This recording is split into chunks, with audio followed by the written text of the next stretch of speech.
never been afraid of anything since the day I was born. Maybe my lack of such emotions is why I'm able to kill anyone for money without blinking an eye.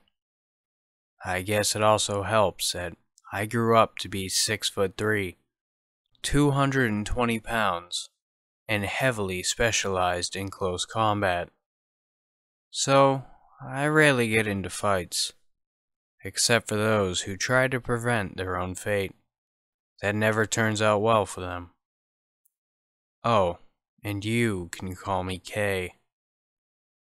As some of you may have assumed, my main source of communication with my usually one-time clients is through the dark web. It's funny, because I honestly still have no clue how it works.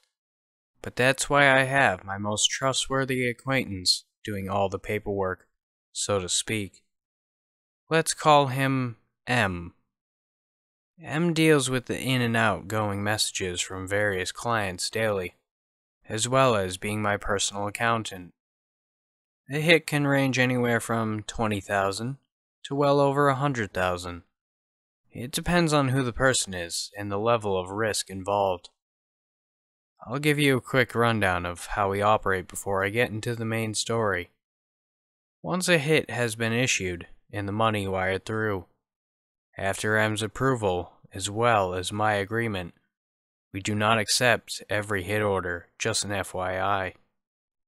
I contact the client through a throwaway phone, and I gather all the information necessary to carry out the task, mainly being the daily schedule of the victim.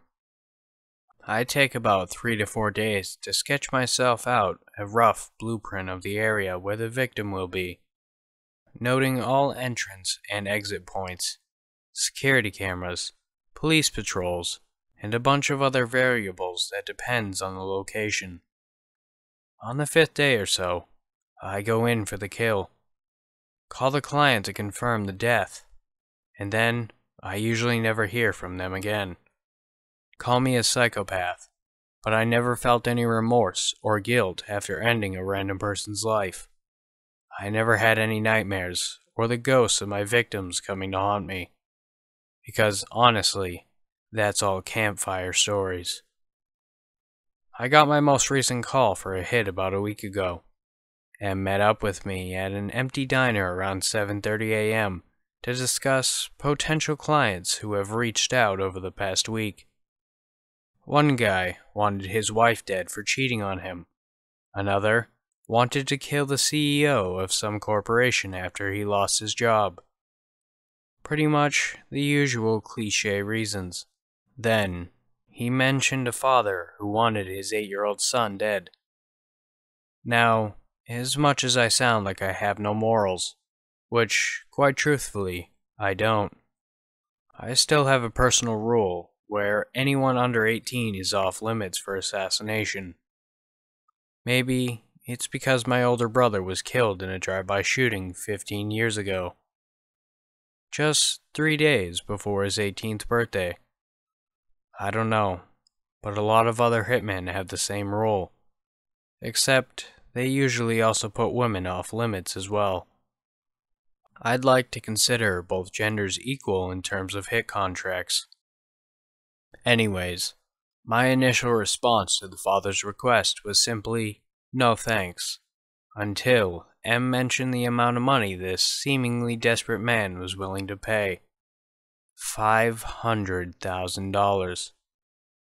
Now, I make a pretty decent living from what I do, but I have never come across a client who is willing to pay $500,000 for someone to be wiped off this planet. Especially someone who is trying to get his own son killed. Although, I was still unwilling. I asked M the reasons why this guy wanted his son dead so badly. This kid is 8 years old. M. This guy sounds nuts, I'm not gonna lie. He goes by Mr. Clemson, and he keeps saying how his son is the spawn of Satan himself or something. That he wakes up in the middle of the night to see his son at the foot of his bed, just staring at him with this smile. The dad also blames his kid for the death of the mother as well as their 5-year-old daughter. They died about 5 months ago, I think, and ever since, the man has been having these conspiracy theories that his son is the murderer. Now, at this point, I was more interested in what this guy had to say than the actual hit itself. I figured I wanted to hear the details from this man himself before I decided to break my one and only rule. Yes, I know, I'm a very heartless person. I ended up getting to talk to him later that day, using another throwaway phone. And did this guy sound desperate? He just kept going on and on about how his son, Dylan, is not really his son, and that a demonic entity took over him. It's what apparently caused him to kill the mother and daughter in a freak car accident, where Dylan was the only one who survived, with no visible injuries at the scene. The father also kept saying how Dylan is going to kill him in his sleep, although I wondered why the kid didn't do it already after all this time. Oh, because he probably isn't a demon child like this man is making his son out to be. The father must have sensed some sort of doubt in my facial expressions as he proceeded to offer even more money. In the end, I took his extended offer. $650,000 for one 8-year-old boy. My most expensive victim yet. I also didn't have to plan much, as the dad told his son that a babysitter would be coming for the night the next day, while the parents were out. The babysitter being me, of course. So, we shook on it officially, and he gave me 2 suitcases full with cold, hard cash in the parking lot. Not suspicious at all. Told me that the remaining $150,000 that he offered as extra will be given after the work was done tomorrow. We went our separate ways afterwards. I was scheduled to be at the house by 8 p.m. Once I arrived, Mr. Clemson was just about to leave through the front door, as I introduced myself to Dylan and watched as the father waved goodbye to his son, telling him to behave and all that parental advice. I couldn't help but feel a little uneasy about the whole situation. For the first time in my blood-shedding career, in fact. Dylan was a bright-looking child, with curly blonde hair and piercing green eyes. He still had a little baby fat around his cheeks, making him look like a typical spoiled, happy son in a family sitcom. I decided to play around with Dylan for a bit, as he enthusiastically invited me into his room, where he had an infinite collection of toys. I wasn't really paying attention as he seemed to be naming non-American cartoons or something. While he kept babbling about whatever, I took the time to observe his room. Just as I had expected, nothing out of the ordinary. It was a typical room filled with action figures, video game consoles, a bed with a blanket containing a collage of superheroes. I almost felt bad for the kid. I honestly thought that the father took things way out of context, as Dylan seemed like any other kid his age. He was very curious as to what I had inside my backpack I brought along, which I told him was nothing but books and reading glasses. Once it hit 9 o'clock, I tucked him into his bed, and he asked me to read him a bedtime story from his favorite book, The Brothers Grimm. That was probably the only odd thing about him, as I've read it in the past, and it's filled with dark fairy tales and twisted endings. So, I proceeded to read Sleeping Beauty, and after about 10 minutes, Dylan was fast asleep. I sighed, and it was finally time. I pulled out an FNX 45 from my bag, screwing on the silencer, and decided to get it over with quickly. I walked over to his bed, and the tip of the silencer was just inches from his temple. For the first time in my life, I hesitated before pulling the trigger. Dylan just seemed so innocent. I almost thought I was being set up by an undercover cop, and was half expecting the SWAT team to come busting through the window or something. Screw it. I got paid, so the job had to be done. I took a deep breath, squinted my eyes if I didn't want to see what was coming, and pulled the trigger. I don't even want to talk about the sound the bullet made going through the kid's skull.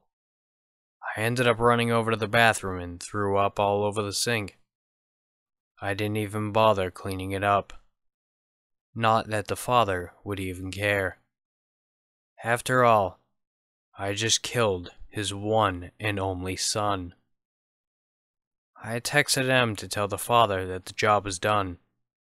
Took one look at the puddle of blood around Dylan's head, reaching out towards the edges of the bed, and left without looking back. It was an experience I wasn't satisfied with, and wasn't planning on doing ever again, no matter the price. Surprisingly, I slept quite well that night. No nightmares or visions of the dead boy standing by my bed. Now, the mornings after the hits, I never fail to watch the news, which usually covers the murders. This morning was no different, as I brewed some coffee and sat down on the couch to see the shocking news report. A female news reporter was standing outside the house talking about the incident, and in the background behind the yellow tapes, I could see a horde of policemen, and what I assume was the forensics team having a discussion. What I heard next from the news reporter made my heart drop down to my stomach. I am warning in advance that what you're about to hear is very disturbing, and I hope that everyone in the neighborhood will take extreme measures to stay safe in the near future. A middle-aged man, who we assume is the father, was found brutally murdered, and most of his limbs decapitated. The limbs and organs were spread out on the kitchen floor, spelling out what appeared to be the name Bobby. The police are still trying to figure out who this name belongs to, and what his or her relationship might be with his family. Mr. Clemson's only son, Dylan, is nowhere to be found, although his bed is covered in blood. The police presume that the murderer killed Mr. Clemson with some sort of revenge motive, and kidnapped the child. Please stay tuned for more updates as we continue to investigate this horrible situation.